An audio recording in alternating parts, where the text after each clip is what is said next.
So, welcome to 22nd Century Management with Ken. I am actually coming to you live from Playa del Carmen in Mexico. I'm down here doing some video work, and so that's why I'm not in my usual studio. I have with me today, quite excited, I've got with me Richard Lowe. He is a professional ghostwriter, and that doesn't mean that he writes ghosts, but we'll talk about what it does mean. And his passion really is to help businesses and individuals write books and other things that showcase their expertise, build credibility, and tell their story. He's a professional ghostwriter. He's written a lot of books. So, Richard, tell us a little more about who you are and what you do. Well, as you said, I'm a professional ghostwriter. For 33 years, I worked in the tech industry or in the tech field. Most recently, 20 years with Trader Joe's as a director of IT. And then I decided I was tired of working for the man, so to speak, for a corporation, and struck out on my own and went through all the fear and terror of that. And wandered into ghostwriting and found out that's my passion. I've always liked to write, but I like to write, I like to help people, and it makes income. So it's a nice intersection of all of the various things. I've actually written 60 books of my own, plus 5 or 6 that are under pseudonyms that are a little more controversial than I want under my name. And I've written 43 ghostwritten books. I'm on my 43rd. That's in 8 years. So that's a lot of writing in 8 years. That is a lot of writing. And it's interesting because when I was getting ready to retire, and I am sort of officially retired, though I work harder now than I ever did in my job. But it was interesting because I started by writing articles for magazines. Mm-hmm. I wanted to, when I first started writing, I started writing to kind of correct some things I saw happening in the copier industry. That's the background I came from. And then I went from that to I started writing about technical issues for technicians, and then a little broader into the industry. So I've got about 40 articles I've published. So I can appreciate the amount of words it takes to write as much as you've written. I have a book I'm working on, at least mentally. I don't have much on paper yet, but again, there's just so much involved in writing. So let me start with this. What is ghostwriting? Tell us about ghostwriting. Well, ghostwriting is basically I'm a work for hire. You contract with me to write. I tend to write books and blog articles, but ghostwriters can write anything from Hallmark cards to poems to whatever, to songs. Apparently, that's pretty popular now, hiring ghost songwriters. So you hire me to write a book for you, let's say, and then I do the writing and you do the ideas. So I interview you to get your concepts, your values, what do you want the book to be about, and so on. So it's still your book. And that's a very important concept. It's not my book, it's your book. Much the same as a contractor of a house is building a house for you. It's not his house, it's your house. He just built it. So that's important to understand from kind of an ethical point of view. And if you hire me to write a book, you want it to be yours. You want to have your voice, your thoughts, your background, whatever else you want to put in there. And that's what I capture in the interview part of the ghostwriting. And then I write the actual prose and whatever. Now, I also write fiction and nonfiction. I'm pretty much all over the place because I found that I can write about anything because I am the writer and you are the subject matter expert, as they're called in the tech industry. Yeah. So I depend on you or research or both to get the information that I need to do the writing. Okay, and so we have a question from Beth. She said, what books are most popular now in 2021? So we'll come back to Beth's question. We can think about that a little bit, and we'll talk about it as we go on. So how can a ghostwriter help an individual? Well, it depends on what your goals are. The most recent customer of mine, they wanted to write a book that would help them get a speaking roles, because if you can become a keynote speaker at a major conference, you can make 15, 20 grand a pop if you're the keynote speaker. And if you're just a speaker, you can make a little bit more, a little bit less, but still. It also helps them get press because the media loves books, and that's a sign, especially if it's got some sales associated with it. And it helps them get established in their field because they're the one who wrote the book. One of my customers, actually one of my very first ones, he came to me and he wanted me to write a book for him because he was like a C-level employee for a division in a bit larger company, and he wanted to be noticed by the CEO of the whole company. So he wanted to write a book about the subject matter of that company. And I wrote the book, and not only did he get the notice of the CEO, but the CEO wound up writing the foreword of the book, and he's now doing speaking engagements, and the book is a textbook in some classes, and it's for sale in libraries and things. He had a lot of success with it, and that's what it does. It gives you a name. It's a tool. You can think of it as a tool. It's like a hammer or an air drill or whatever. Of course, it doesn't do any good if you don't use it. So you have to actually use the book to help your career. That's one use of it. The other use is if you're a fiction writer or something, you actually want a book that you want to sell to the media, sell to the mass market. So in that case, I would help you plot your book and come up with all the plot points and the characters and the things, put together the book for you, work with you, and write the book for you while you and I work together. But it's more of a collaboration in that case. So we kind of collaborate on the book, and when we're done, we've got a finished fiction book. And I actually just finished in January a young adult book that got published on Amazon, and it turned out pretty good. The lady liked it, and starting to sell. And in those cases, the hard part in that case is the marketing. I don't do the marketing, and the hard part is getting the book to sell, especially if it's self-published. How do you sell that book? And that's usually a problem, but it's surmountable, of course. Yeah. Well, and it's interesting because there's two very, very different components there, because the writing is one piece of it, and the marketing. And a lot of the guests I have on are people that have books. You have a new book out. We'll mention it, and there'll be a link in the description for both on, if you're watching this on LinkedIn, if you're watching it on YouTube, or if you're listening to the audio. In the description, you'll find a link to Richard's book. But I think the key thing for business people, and it kind of falls into two categories, is to build credibility. Because people, if you've written a book about something, they just kind of automatically assume you know what you're talking about. I know even with the articles I've written, it's generated speaking engagements. Now, they're not paid speaking engagements, but I haven't been hunting that market yet, at least. There's a possibility I will. Okay, so let me ask another question here. So what kinds of things can ghostwriters write for a person? Well, that's a broad question. As I've said, I've written young adult books. I've also written some fiction novels. I've written, just getting a contract today, it looks like, to do a children's book that is aimed at younger children, kind of like the Goosebumps books. That one looks like it'll be very nice. But my main focus is on, since I have a technical background, is on more technical books. But they're not technical. They're more of explaining technology to others, like managers and leaders and things like that. I don't tend to write technical books that are explaining like how artificial intelligence works at that level, because I'm not an artificial intelligence guy, and I'm not interested in learning to be an artificial intelligence guy. I've been through the whole tech field, but I can explain it to people. I understand it on a level that a manager would understand. And so I've written, we'll just give you an idea, 4 books on artificial intelligence, 5 books on digital transformation, 3 books on computer security, a book on the Internet of Things, and looking for books like that, plus books for a private practice that was a dentist, and for a cleaning supply company, and for a person who did retirement.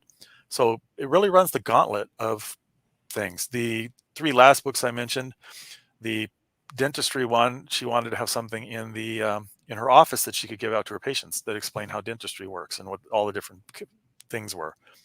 That was an interesting book to write. The cleaning company, he wanted something he could give to his customers. What do we do?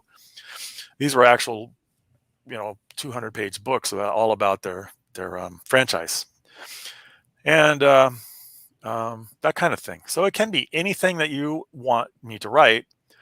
I can write because I do the writing and you do the knowledge, although I do research. for those two. Okay. Well, very interesting. So what's the strategy to work for somebody that might be interested in working with a ghostwriter? Well, that'll take a few minutes, but let me just go through the entire process. So first of all, we hook up, usually from LinkedIn or from my website, or you can call me. My number's in, on my Google or whatever it's called. Usually I get them off of LinkedIn. And I'm starting to get a lot of referral business too.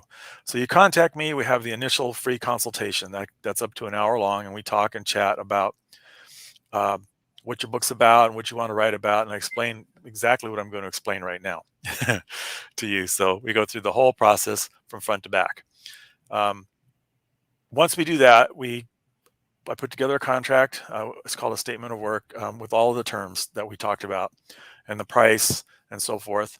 You sign it. Of course, if there's any changes that need to be made, we would negotiate those and go so forth. I use something called DocuSign for that, which makes it electronic, which is very simple. So there's no printing, because in these days of work from home and modern times, a lot of people don't have printers, I found out, and it turned out to be a problem until I found DocuSign.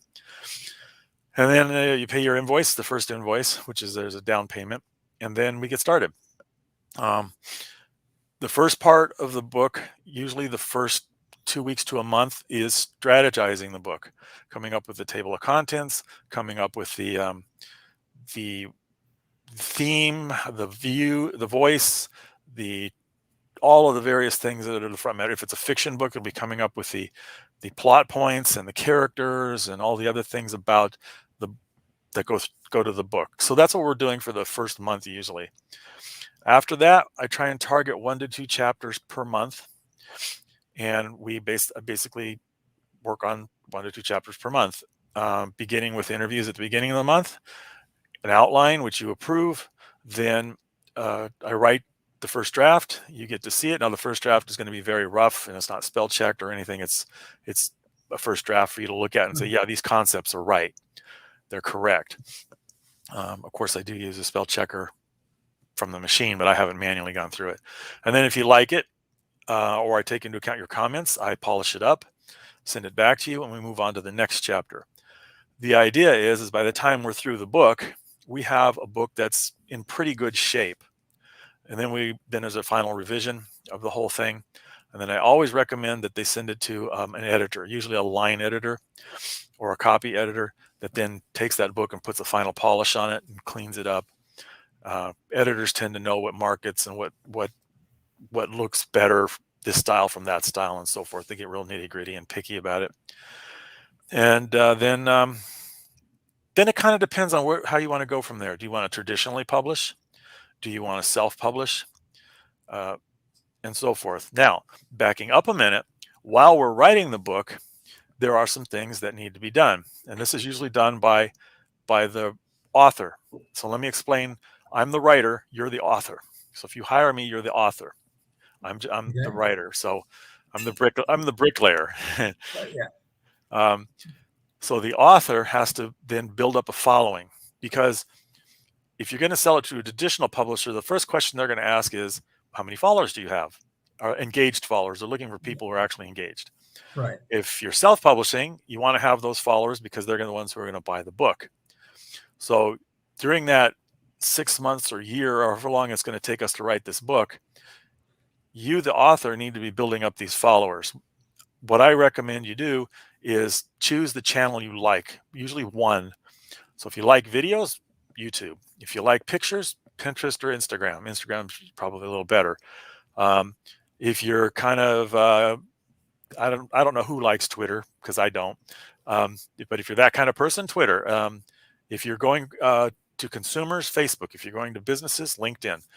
Choose your channel and focus on that and build up a following there. I do have my own podcast that's called Author Talk with Richard Lowe. I interview authors, and one of the authors, she went to her church and she got 600 people basically to work with her as volunteers, and she gives them little prizes and things to help spread the word about her books. They're not religious books. They're I think they're science fiction books actually, and they help her sell them, and then they get little prizes, and she makes a game out of it, and they have a lot of fun. So you need to get engagement on those. And those are the people who are going to buy your book when it's first published, whether you're self-published or whether you're traditionally published. If you're going to self-publish, you need a cover and you need to do the publishing part, which I can help. I can help you with all of these things. I'm not a cover person, but I can find them for you. If you're traditionally published, you just hand them the manuscript and then they say yes or no, they're going to buy it or not, and then they move forward. There are other steps involved in all of that. Traditional or in a traditional published book, you may want to submit it to them an outline or a synopsis first rather before writing the book. You may not. It kind of depends on what kind of book you've got and what the strategy is. We would discuss all that at the beginning. There's a thing called a book proposal. If you're self-published, you don't do any of that. So it's a long process and it can be complex, but the beauty is I'm your ghostwriter. You've hired me to help you with that. So I know all the steps. I've published hundreds of books because I published all my clients' books. And since I also do book coaching, sometimes I have people come to me and say, I just want to publish this book that I've got. Can you help me with that? So I've published a lot of books for people. That's usually by the hour and takes just a few hours. And then you have to decide, do you want it in paperback? Do you want it in Kindle format? Do you want it on iBook? Do you want an audio book? And how do you do those things? And I can help you with all those things too. There. Okay, well, and that's very interesting. We have a couple of questions. So let's see if we can get some answers. Tony asked the question. He says, "How do you price it? Do you consider outcome-based contracts?" By outcome-based, you mean royalties or something like that? If the answer would be to that would be no. The way I price it is by the word. For most books, there are some books, depending on the type of book, where I could do by the hour. But you have to remember this is my living. And just like you probably wouldn't work at your job on the possible chance that you get paid in a year or two, I can't do that as a ghostwriter. So it's literally upfront, a down payment and then upfront each month. So what I do is, let's say I usually charge 25% down, and then we take the rest of it and we divide it up by however many months we think it's going to take, and that's the monthly payment. If that makes sense. Yeah. All right. Very good. And then Tony also asked, he says, how do you determine the time frame to get a book completed? Well, I target a certain number of chapters or words per month. So the time frame is simply that. If it's 5,000 words a month and this is a 60,000 word book, which is a pretty normal sized book, then that's however many months that turns out to be. And remember, the first month is not writing, it's strategy. So your average book probably take anywhere from 6 months to a year, depending on your budget, because shorter time frame equals higher monthly payments. So most people that I contract with do 8 months or a year because they want that monthly payment to be a little bit smaller. I've had a couple who wanted it in 3 months, and sure, that's doable. It just means you're basically paying more money per month. It works out the same in the end. And then after the book's done, there's the editing and where I edit it and revise it, and then we send it to an editor. Okay. All right. Well, that makes sense. Yeah. Tony said he was, talking about maybe a retainer and then an outcome based. But I'm thinking that, I can speak to that too a little bit, is that for somebody that's selling a book, the process of selling books is not quick income. It can be a long, slow process to get enough books, unless you have, if you've got 1 million followers. If you're, for example, if you were Gary V, Gary Vaynerchuk, he's got 1 million plus followers on LinkedIn or on YouTube. He's the kind of guy that people will buy whatever he sells, or there's a bunch of other people that are like that. Their sales cycle is probably a lot faster than a new writer that's coming into the market, and it takes forever to build up. Right. No, I don't do retainer and outcome-based things, and very, very, very few ghostwriters will do that. The only real exception is like if you were lucky enough to be Clinton's ghostwriter or Arnold Schwarzenegger or somebody with a real name who has a real concept of getting, who's almost guaranteed bringing in a lot of income later, because it's our living. It's how we pay the rent. So we generally can't afford to do outcome based. Well, and if you do outcome based, it's a roll of the dice, because part of it is the writing skill, which you bring, but the other part of it is the person, the story, all of those. There's just so much to it. I am sure you've had some of your books that you've published that have taken a while to get to the break even point, even. Well, yeah. Also, the promotion's not under my control, Yeah. so that that means that I'm not selling the book. So if you lose interest, I don't make any money on it, and that's really not fair. Yeah. Um, so yeah, the answer to that is pretty much a flat no, with the exception of if you have a real name. Yeah.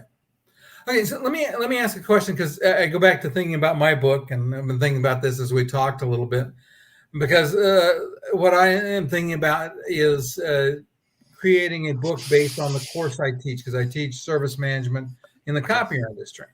So my thought process is I have all the audio recordings or the video recordings of the classes, and it just needs to be compiled into the book form. So would something where I had a lot of content ready, would that be different in how the pricing structure would look like? Or Yes. Yeah. In that case, well, believe it or not, that's also a lot of work. oh, But I know it would be a lot of work. I started that, but I haven't got it done. in that case, we would work on probably an hourly basis, and it'd just be by the hour, and we would have you transcribe all of those things through a transcription service, and then we would take that and basically just do collaboration edits on it, where we're editing it together, or I would edit it, or whatever works. Um, but generally, going from that kind of thing to a book, they often don't mesh well, especially if you didn't plan that at the beginning. So it can still be a lot more work than you would think to turn all that into a book. But I usually do those by the hour. Okay. Yeah, and not that I'm at a stage I was willing to do that. I just was thinking about it. Tony asked another question. He said, for a 60,000 word book, what's it going to cost, just ballpark? And then if he had 15,000 followers, what percent would he expect to purchase a $20 book? Well, a 60,000 word book, I charge 50 cents a word. So that would be $30,000. And that's about mid range for ghostwriters. I'm not the low end ghostwriter. You can find ghostwriters who will do that for almost nothing, but you don't want them. Just like you don't want the low bidder for your linoleum or something. Yeah. And you can find ghostwriters that will charge you 10 times that. Those are the ones who tended to have Pulitzer Prizes, and the ghostwriter themselves actually have a name that can sell the book, where they're actually established authors on their own. But I would charge $30,000 for that, with the caveat it includes a basic amount of research and interviews. But if on one of the books we had third-party interviews, actually dozens of third-party interviews, other people that I interviewed, those are by the hour. And then if it's more than the normal amount of research, which we would define in the statement of work, then that's also by the hour. I've only had two of the 43 books that actually fell into that, and they were a lot of extra work. So that's how I came up with that. That's pretty rare, because research, there usually isn't that much research in a book, because you're the subject matter expert. You usually know. You can point me to the articles to read and whatever I need. And remember, we're talking per chapter. The chapter's usually between 2,000 and 5,000 words. There's usually not a lot of research for 2,000 to 5,000 words. I don't write highly technical books that require a citation every 15 lines. Okay. All right. Well, you know what? We're coming up on the end of the half hour. I've really enjoyed our. Oh, actually, let's go back to Beth's question. I did promise we'd talk about it. She said, "What books are most popular now in 2021?" Romance novels are the most popular. Science fiction obviously is super popular. Fantasy is very popular, and biographies like Arnold Schwarzenegger's biography, which is fascinating, by the way. Incredible book. 150,000 words. It's huge. Those kind of books are very popular. Of course, self-help is always popular. Um, and Goosebumps. The guy who wrote Goosebumps has sold 400 million copies of all of his books. I think he's the number 2 author next to Rowling, the one who did Harry Potter. Yeah, Yeah. yeah. She's the richest author in the world, I believe, and I think she's one of the richest women in the world. And the guy who did Goosebumps is pretty close second. He's not woman, but you know. Yeah. Well, and again, so we see there's a wide variety. Let me ask just another thought, because in my industry, at least the industry my background is in the copier business.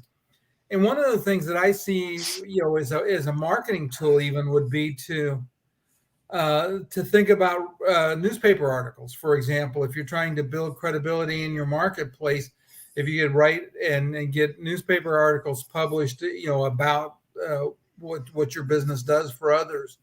Maybe it would be a case where if you're not the wordsmith to write it yourself, that then you hire a ghostwriter to do something like that. Does that make sense? Yeah, what you're talking about, if you're hiring a writer to write, I guess, more or less advertising copy for you. Well, I don't want to call it advertising copy, because I'm a firm believer that you provide real value. So Okay. you could write about things to think about when buying a copier, for example. Oh, I do that all the time. That kind of thing. I do blogs and articles and things, and those kind of things come my way all the time. And because I'm a little bit higher priced, I tend to do more of the AI, artificial intelligence type things that are a little bit that you require some knowledge to do. Copiers tend to go a little bit lower in price because you can find lots of writers who can write about copiers. No offense to copiers. Oh yeah, no, I understand.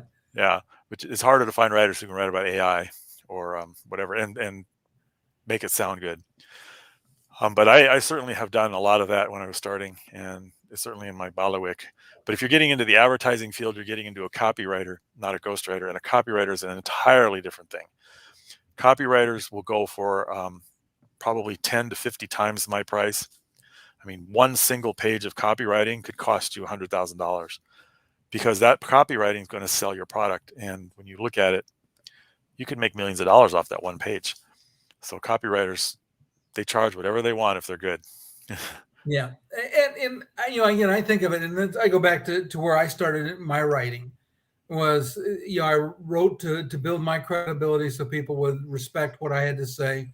I wrote to provide information that would help others learn to deal with some particular aspect. But the collection of those articles has done a lot for me. They also I created and turned them into blog pieces as well. Sure. But for people that are trying to build credibility in their local market and want to become viewed as an expert, having some things published, and like I said, in magazines or in, like I said, in newspapers, those kinds of places that are, again, provide value to customers. You can't write ads because that's a whole different thing. That doesn't provide value. That's why I split it apart. One thing that I'm doing that's rather interesting for one customer right now, I'll finish with this real quick, is we're just finishing up his book. And the next step we're going to do is we're going to take each chapter and we're going to turn it into speaker's notes so that each chapter becomes something he can talk about. And we're going to turn each chapter into a blog. And we're going to write a workbook. So this book is getting split up into all these different things to help him with his career. He owns his own company to help him with selling his products and services and things. So it's one book turned into an interesting thing. There was a second question from Tony. Assuming I have 15K followers, what percent should we expect to purchase a $20 book? That really depends on how engaged they are. Those followers need to be engaged and they need to want that book, and that's kind of up to you to make them want the book. You could be, if it's one of those lists that you buy off the internet, buy 5,000 names for $10, none of them are going to buy your book. If it's somebody that you've built up over a long time and they're very excited about you and you're staying engaged with them and they're talking to them all the time, you could have, 20% buy the book. It really depends. Depends on you, and that's the problem with the promotion. Is it depends on you or your promoter, whoever you hire to do it. Depends on how much they engage. Yeah, and like I said, it is a real challenge. Listen, Richard, I've appreciated very much your being with me today. I've enjoyed the conversation. I love learning about ghostwriting. What I would say is, if anybody has questions, Richard's contact information will be in the show notes, in the description, where it's easy to find. If you've got a book that you're kicking around and want to investigate it further, reach out, give Richard, reach out to him. He'll get back in touch with you and be glad to help you. And Yeah, just go to my website and fill out the form, and it'll send me an email. That's the easiest way. Okay. All right. And again, thanks for joining us today. I hope you enjoyed this conversation. We'll see everybody next week on 22nd Century Management with Ken. All right.